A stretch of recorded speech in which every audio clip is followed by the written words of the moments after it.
Hey guys, welcome to another video. In this one we're going to be talking about the top 10 Assassin's Creed side characters. Now this doesn't include modern day characters as they're more main, but here are the top 10 Assassin's Creed side characters in my opinion, so comment yours down below. But let's get started. So at number 10 we have PIERRE BELLEC from Assassin's Creed Unity. Now PIERRE BELLEC was all in all a decent character, probably the best in Assassin's Creed Unity because we all know that game flopped like a fish. But he was a decent character. He was a bit obsessed with the word piss pot, but he was a decent character overall. Although I can't say much about him, I just think that he's one of those characters that stood out in Unity, and for that reason he was quite memorable, and probably the only memorable character in Unity. At number 9 we have Bartolomeo d'Alviano. Now Bartolomeo d'Alviano is charismatic, he's funny, he has sexual interests in his swords, he's entertaining, but he also has a level-headed approach to being an assassin, and I like that because he's quite you know, he seems like a silly character, but overall that's just his humour, and he's actually a friendly guy with a sword who will fuck you up, and that made me like him a lot. At number 8 we have Mary Read. Now Mary Read in Assassin's Creed 4 Black Flag sort of progressed Edward's storyline and sort of made essential changes in Edward's mind that made him become an assassin rather than a pirate, and that made me remember Mary Read because Mary Read was a good character for that reason, because she sort of brought out the assassin side of Edward, although it did take quite a while. That's why I like Mary Read so much. And at number 7 we have La VOLPE, who was one of the mentors to Ezio Auditore da Firenze, who sort of stuck with Ezio through Brotherhood and 2, and he was one of those characters that you just thought that he's cool. Yeah, just look at him and just think, yeah, he's cool. So it was cool. I don't know, I can't exactly explain why, he just was. He was very interesting and definitely worthy of a spot on this list because of that. He was just really interesting. At number 6 we have Adewale. Now Adewale was another side character who later got a DLC, but we're talking about the side character in the game where he started off very humorous, sort of changed, sort of became an assassin towards the end, just like Edward, and he sort of progressed his lifestyle alongside Edward, except Adewale changed before Edward did, and sort of was another person, a character who sort of mediated Edward's life and changed it in the way that it did and made Assassin's Creed 4's story so good. And at number 5 we have Blackbeard. Now Blackbeard was just awesome. It was just like, oh yeah, he's beating the crap out of people. He is terrorizing everybody. He is a scary ass little.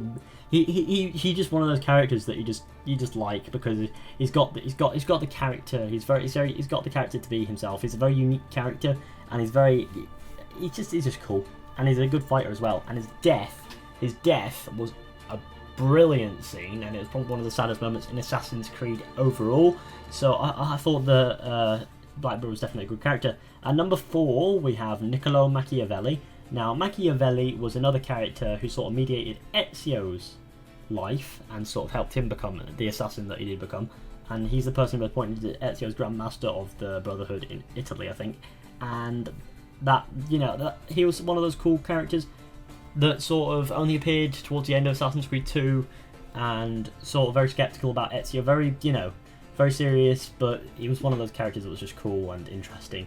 And I thought it's nostalgia as well. It was one of those characters you had a nostalgic feel about. So I thought that, yeah, Machiavelli's a decent character. Deal with it. Number 3 we have YUSUF TAZIM. YUSUF was another character that you just gotta love because, like previous characters, he's very charismatic and friendly on the surface, but he's also a refined assassin. And underneath the surface of those funny jokes and etc., there's a very serious assassin in there who wants to do something about the Byzantines, I guess. And I just find like YUSUF TAZIM to be one of those characters that I just liked, and because he was so, you know, he helped like the story. He was very interesting as a character because, you know, he was funny, and he was also had a serious side. Well, he also had a serious side where he sort of became a serious assassin, but he could be both funny and serious even at the same time if he wanted to. So he was one of those characters that you just thought was chilled and cool. And at number 2 we have Mario Auditore. Now Mario Auditore was a character essential to Ezio becoming an assassin, to begin with, and by essential I mean incredibly essential. If not for Mario, then Ezio would never have become an assassin. So Mario's that character who's sort of, you know, being Ezio's uncle and etc., dropping the amazing references and stuff, or the one reference at the start. It's just that character that you gotta like, because, you know, he's interesting, isn't he? He's very, very interesting. I just liked Mario because of how he like portrayed himself, how he was well performed, he was quite charismatic, and he had the mentality of an assassin when he needed to. So that's another character, just like Yusuf in very, very many ways. They're almost literally copy-paste of each other, but they're both very cool characters. Now, at number 1, you all guessed it, Leonardo da Vinci. Now, Leonardo da Vinci was basically Ezio's best friend throughout Assassin's Creed 2 and Brotherhood. There's no mention of him in Assassin's Creed Revelations, I don't think, but he is definitely what I'd consider, what everyone would probably consider to be Ezio's best friend throughout the franchise, or the Ezio trilogy at least, because Leonardo and Ezio they were just friends from the start, and you could see how their friendship developed and how they were always, you know, like talking to each other and etc., and how Leonardo helped Ezio in so many ways, like with the flying machine and etc. And I don't know what I meant by talking, but they did have a lot of discussion. They were basically the best friends, and it also proves some very interesting side missions in Assassin's Creed Brotherhood, where his presence was less, you know, less mandatory, but it was definitely good there, and he was a very interesting character because of obvious historical reasons. So that was my list. So thanks for watching, guys.